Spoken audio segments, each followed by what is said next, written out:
Nakain po yata ng formal na resolusyon si Senator Amy para ito imbestigahan ng Senado. Nasa discretion ng Senado kung gusto nilang pakinggan ang sinasabi ng mga dating sundalo po na ito. Kaya po wala akong kinausap ng sino mang mambabatas para pakinggan nila ito. Ang nasa isip po namin ay sa ombudsman para magkaroon ng investigasyon.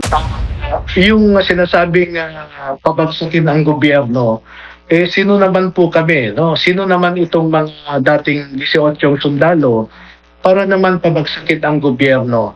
Kung ang sinasabi ng gobyerno ay ginugulo namin sila, sa tingin ko nararapat lamang naguluhin ang isang gobyerno na hindi lamang sumali sa pagnanakaw, hindi lamang pinahintulutan ang pagnanakaw na ito, pero meron pang intensyon na pagpakan ang pagnanakaw na ito. Dapat lamang kung guluhin ang ganyang klaseng gobyerno. Part 2 na ho ito ng ating video mga ka-update kung saan pati nga si Senator Amy Marcos magkikisaw-saw na rin ho. Maghahain ho kasi siya ng resolusyon dyan sa Senado para imbestigahan yung mga di umanong tumanggap ng mali-malitang pera. Alam nyo na yung mga congressman, yung mga senators, lahat ho mga ka-update bubusisiin na. Ito naman ho si Manong Ted mga ka-update napakaganda ho ng kanyang mga katanungan dito kay Attorney Levy na talaga naman mga ka-update mabubuksan at mabubuksan ho talaga ang katotohanan. Kaya mga ka-update dito sa part 2 ng ating video sabay-sabay ho tayo magkomento, mag-react dito kay Manong Ted at kay Attorney Levy. Kaya mga kung bago lang ho kayo sa ating channel, listen, like, and share, subscribe lamang ho, malaking tulong na yan. Rekta na ho tayo mga ka-update, wala na ho tayong paligoy-ligoy pa. Ang kinikwento po ninyo, as in nakita nung Bernard Tube, yung actual na palitan ng from peso to dollar, nakita niya yung sinasabi niyang pera na 56 million. Pero kung babasahin mo ito, parang, sorry attorney, pero parang pag binasa mo siya, parang hindi yon ang nangyari. Basahin ko po, halimbawa. Ako, Bernard Tube, kasama sina Mark Tiksay at John Paul Estrada ay nagpalit kami ng 2 maleta na tig 56 million pesos ang laman sa dollar sa isang building sa Valero Street, Salcedo Village, Makati, ilang buwan bago ang December 2023. Nasabi ko na 56 million ang laman ng bawat maleta kasi may nakasulat na 56 million. At naikwento rin ni na Mark at Paul na namili sila ng dollars dahil pinaghahandaan ang mga darating na foreigners at si former Senator Sonny Trillanes ang in charge sa kanila. So parang, pag ho natin itong, kumbaga, inanalisa, parang, una, hindi niya nakita na actual 56 million kasi nga may nakalagay lang na halaga, na 56 yung na number, and then, yung po sinasabi na palitan mukhang naikwento lang sa kanya na nagpapapalit po ng dollar. Ganito po, yung mga maleta po kasi meron silang parang sistema na nilalagyan nila ng code ang mga maleta.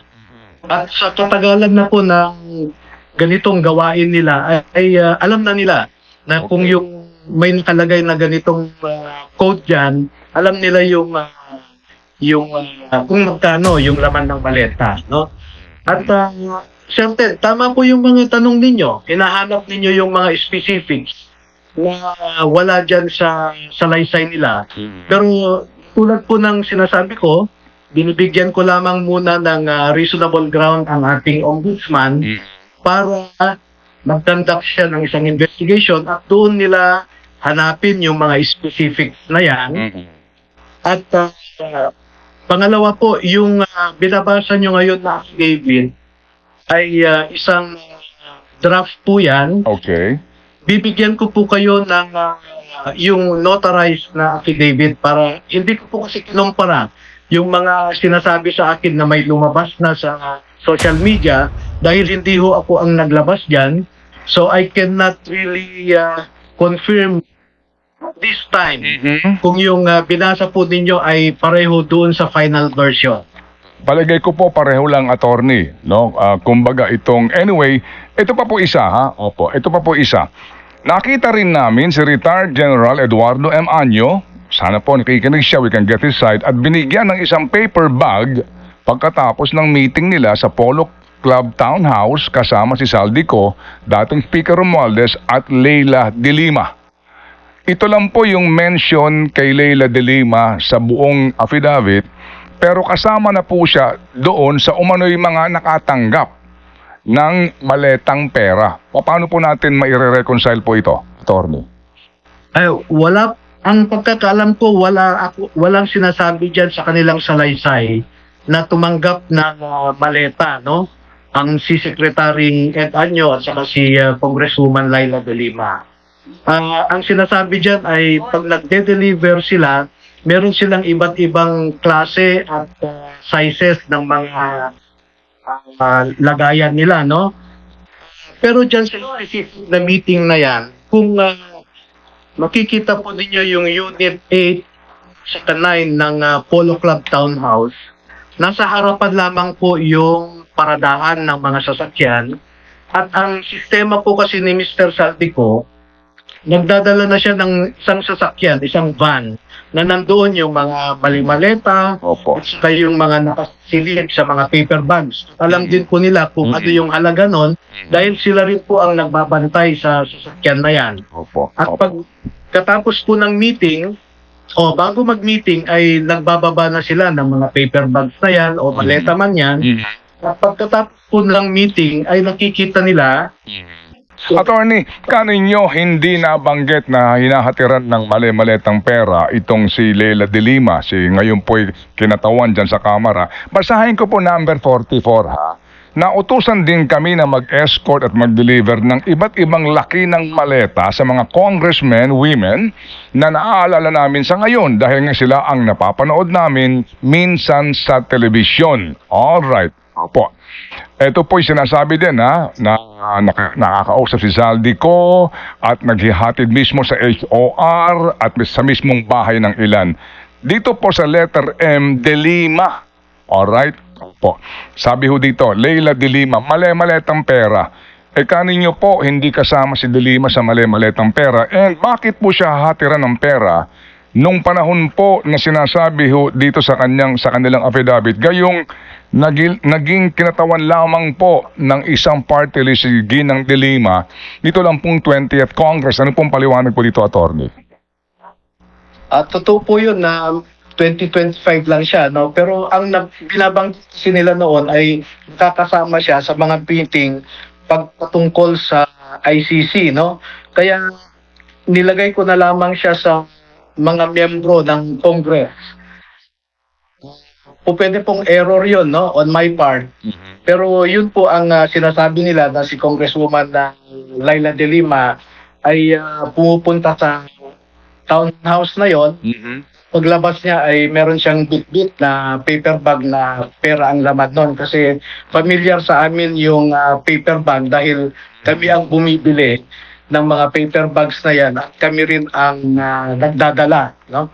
So yun po. Pero I want to make it clear at this point na it could be an oversight for me na nakama siya doon sa listahan ng mga Congress members that created the impression na nabigyan din siya ng mali-maleta. Attorney, sorry po, but I just have to clarify this particular issue that what you said. Sorry po ha, sa pagiging, ano lang ho natin, masyado ho siguro matitalye ngayon. Sabi ho ninyo, error on your part, kasi kayo po ang nagsama sa kanya sa listahan ng mga kongresista.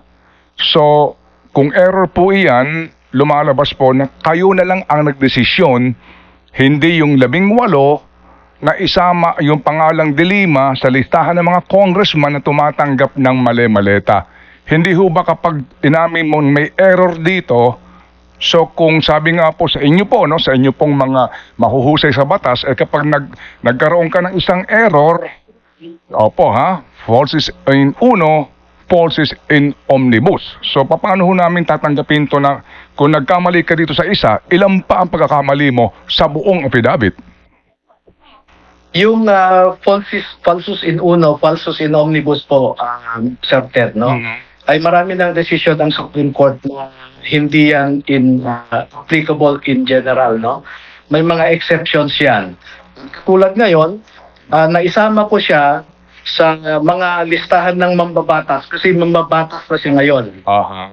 Pero doon sa specific na naibigay sa kanya, meron naman po dyan, no? Na naibigay sa kanya yung paper bag. Opo. So yung falsus in uno, falsus in omnibus po ay marami ng decision po ang Opo. Supreme Court na hindi na po yan na ay Opo. hard and fast rule. Attorney, balikan ko yung sinabi nyo, may naibigay sa kanyang paper bag. So ano po ba talaga? Error po bang naisama siya o nabigyan siya ng paper bag? Nalito po ako doon.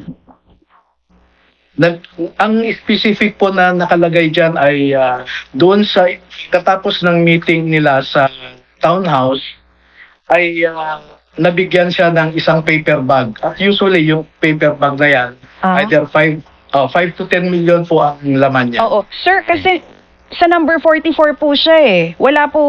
Saan po banda yan? Yung sinasabi nyo na nabigyan siya ng paper bag.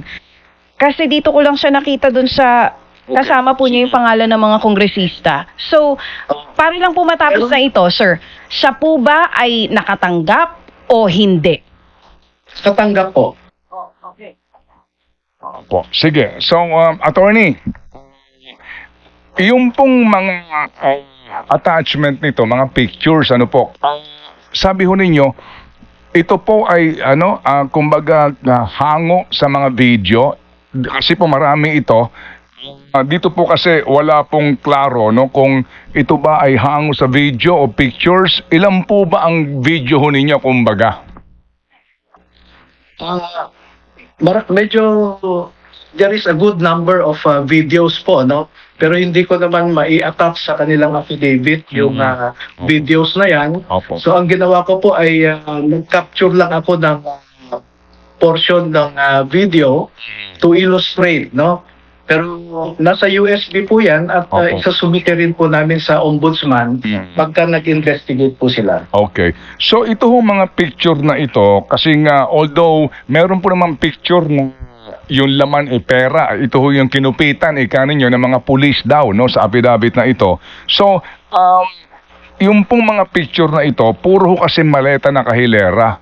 So paano po, meron ho ba kayong specific na mga photos pa dito? Ito ho bang mga hilerang ito ay paano ho namin dapat tangkilikin?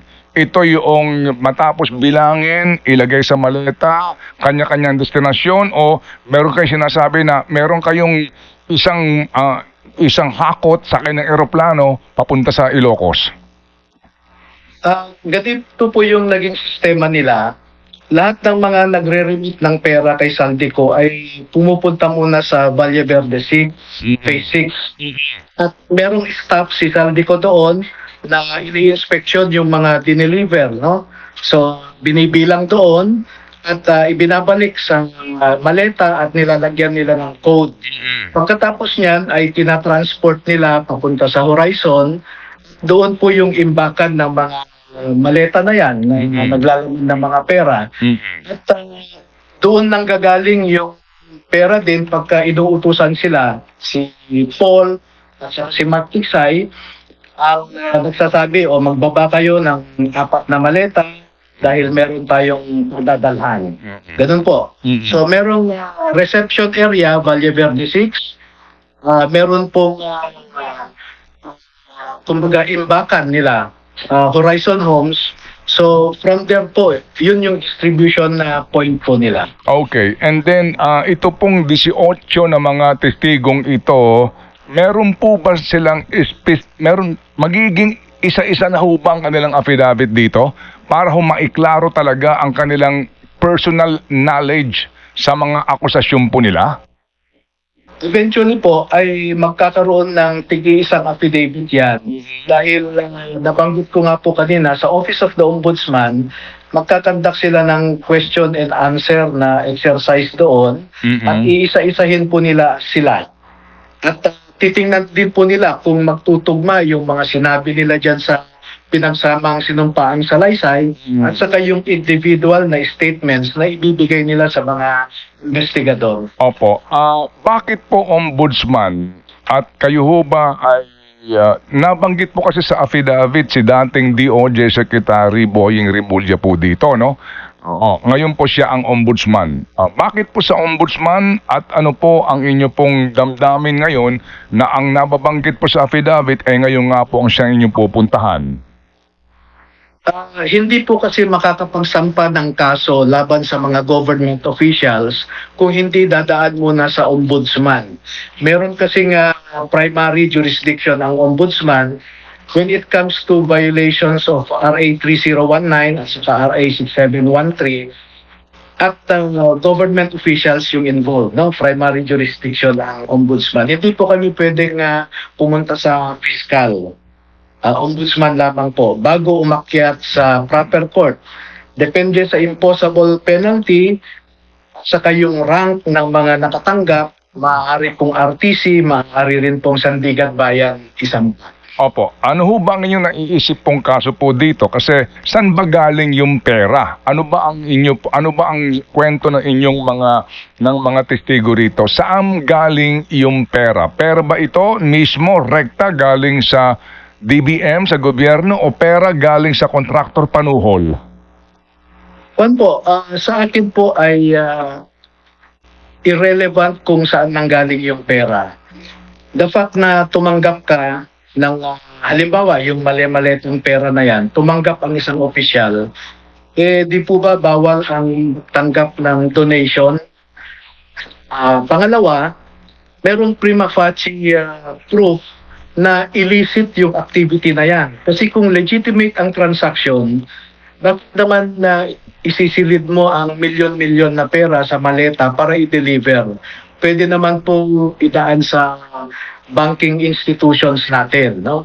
So kaya po yun yung ipapaimbestiga natin. Pangatlo, meron po tayong SALN law under RA 6713. Tumanggap po sila ng ganitong pera pero sama ba po nila ito sa kanilang SALN sa mga specific na mga taon? So yun po yung initial na nakikita po nating offenses na po pwedeng maisampa ng Office of the Ombudsman. Of course, kung maikonekta natin ang mga ito, halimbawa si Congressman Gambiola, bakit siya nag-deliver ng ganong karaming pera kay Saldico? So, yung more than 50 million po na yan, ay sa tingin ko is enough reason na po pwedeng may plunder, no? Kasi attorney, pangalanan nga na. Opo. Pero attorney, bakit po hindi ho relevant or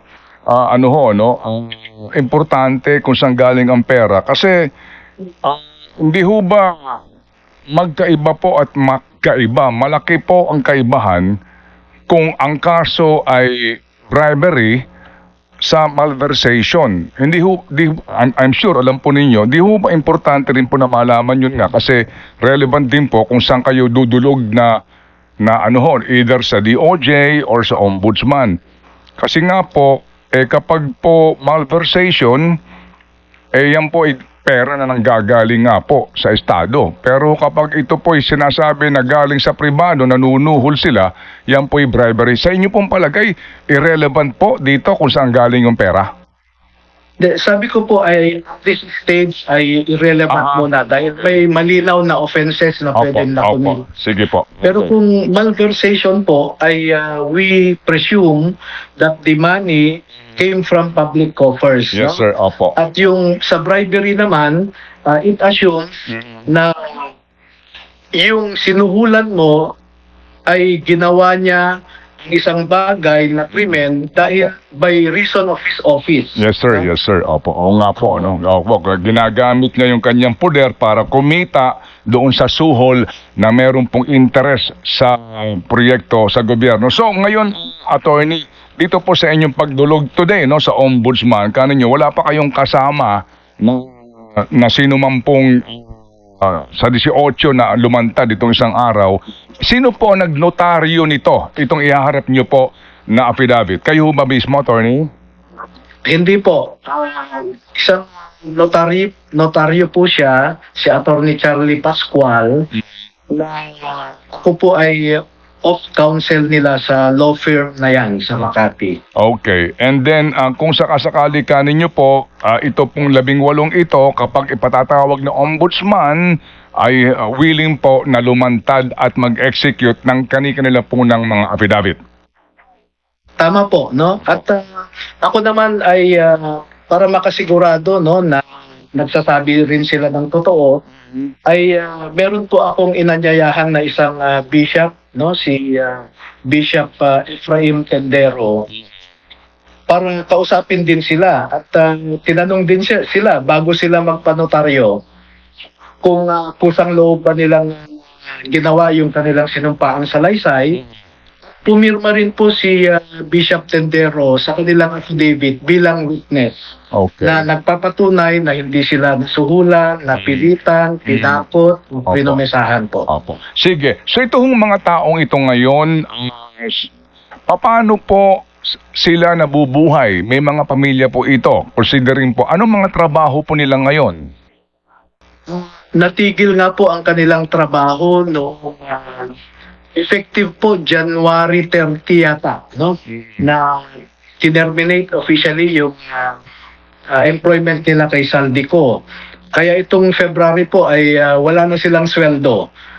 At kahit po papaano ay tinutulungan ko po sila para hindi naman magutom yung kanilang pamilya. Opo, opo. 18 po ito, attorney. Malaki-laki pong sustentuhan ito kung sakasakali. Meron hubang nagmamagandang loob dito na tumulong kasi 18 pamilya ito. Meron na akong nagbigay ng idea sa akin na pwede bang maglagay sa sa social media na suportahan ang mga dating sundalo na mga ito. Pero di-discourage ko po dahil tinanong ko sila, sir, handa naman po kaming maghirap ng konti para sa pinasukan naming laban na ito. So siguro naman hindi magtatagal ito ng 1-2 buwan, Opo. ay tapos na, no? So yun po ang nasa mindset nila. Okay. Attorney, sabi po kahapon ng Malacanang through the spokesperson, Attorney Claire Castro, this is a lousy script, no? Hindi daw po ito mananalo ng anumang pong award, so to speak, ika po niya. Ito raw po ay gawa-gawa, sabi nga po ay isa na namang intensyon para pabagsakin ang gobyerno. Reaksyon po ninyo, Attorney. Wala po kaming script na sinasabi at lalong-lalo na wala po kaming award na hinahabol. Ang gusto nga lang po namin ay makaambag kami sa mga kasalukuyang investigasyon na nagaganap para lumabas ang katotohanan, suportahan yung totoong sinasabi ni Gutesa. Yung sinasabing pabagsakin ang gobyerno, sino naman po kami, no? Sino naman itong mga dating 18 sundalo para naman pabagsakin ang gobyerno? Kung ang sinasabi ng gobyerno ay ginugulo namin sila, sa tingin ko nararapat lamang naguluhin ang isang gobyerno na hindi lamang sumali sa pagnanakaw, hindi lamang pinahintulutan ang pagnanakaw na ito, pero meron pang intensyon na pagpakan ang pagnanakaw na ito. Dapat lamang kung guluhin ang ganyang klaseng gobyerno.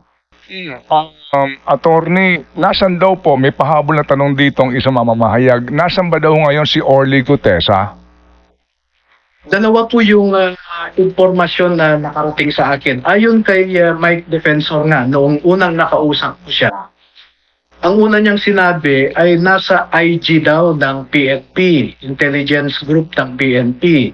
So pinatanong ko sa mga kaibigan ay negative naman. Ang sumunod na nasabi niya ay tinatago siya ng Philippine Marines. Pero may mga napagtanungan din ako ay negative daw. At ang sabi niya, hindi, sa mga retirado rin na mga Marine. Yun ang sabi niya. Pero meron akong narinig na isang recorded conversation ni Sergeant Gutesa at ang kanyang asawa na ang sinasabi ni Sergeant Gutesa ay napilitan akong pumirma ng pinapapirma nila sa akin dahil nangangamba ako na malagay kayo sa panganib. Yun ang sabi niya. Ang sagot ng asawa niya, hindi naman kami nagdedelikado dito. Okay naman kami. Yung mga nagtatago sa iyo lang ang nagsasabi na delikado kami. Pero okay kami. Sabi nung asawa niya. Ngayon, meron ding recent na nagsasabi sa akin na nasa abroad na raw si Sergeant Gutesa. So, sa akin po ay hindi ko masigurado kung nasaan siya, kung ano ang kalagayan niya. Opo, maghahain po yata ng formal na resolusyon si Senator Amy para ito imbestigahan ng Senado. Ang inyo ho bang ngayon ay tinutulungan na 18 mga kalalakihang ito at kayo mismo ay handa kung sakasakali magpatawag ang Senado o kayo ho ba mismo may panawagan sa Senado? Napansin po itong inyong itong mga sinisiwalat ng mga inyo pong tinutulungan ngayon na 18 mga kalalakihan. Nasa discretion ng Senado kung gusto nilang pakinggan ang sinasabi ng mga dating sundalo po na ito. Kaya po wala akong kinausap ng sino mang mambabatas para pakinggan nila ito. Ang nasa isip po namin ay sa ombudsman para magkaroon ng investigasyon dahil yung mga institusyon natin, Senado, House of Representatives, hindi natin po maiwasan na mapopoliticize lamang yung kanilang pagdinig. Opo. Kung ako lang po ang kung susunod ang aking suggestion ay pabayaan natin yung Office of the Ombudsman. Pero as I said, we cannot restrain any legislator from moving Opo. na ang kanilang chamber ay din o investigahan ang sinasabi ng mga dating sundalo na ito. So, mama, sa pagpunta po sa ombudsman, kayo po ba ang magiging complainant dito? Naka-attach lang itong pinagsamang sinumpaang salaysay? Paano po ang magiging ano po ninyo? Pagdulog sa ombudsman? Ang gagawin ko po ay merong covering transmittal letter at naka-attach yung kanilang affidavit, just a referral to the Office of the Ombudsman to review the pinagsamang sinumpaang salaysay. At kung yung opisina na yan ay nakikita nilang kailangan magkaroon ng investigation further, ay magpa-participate po yung mga pumirma sa kanilang affidavit. Opo. So yun po ang sadya lang natin sa ombudsman. Opo. Ibigay sa kanila ito. Opo. Alam naman po natin na ang ombudsman ay pwede namang mag-imbestiga kahit anonymous na complaint. Ito po naman ay pirmado, notaryado. Okay, sige po. So kami po yung aantabay attorney sa inyo pong pagtungo sa ombudsman at makikibalita po kami kung sakasakali po, no? Na bigyan po ito ng pansin ng tanggapan po ng ombudsman. Salamat po, Attorney Levito Baligod, sa inyong panahon sa aming pong programa.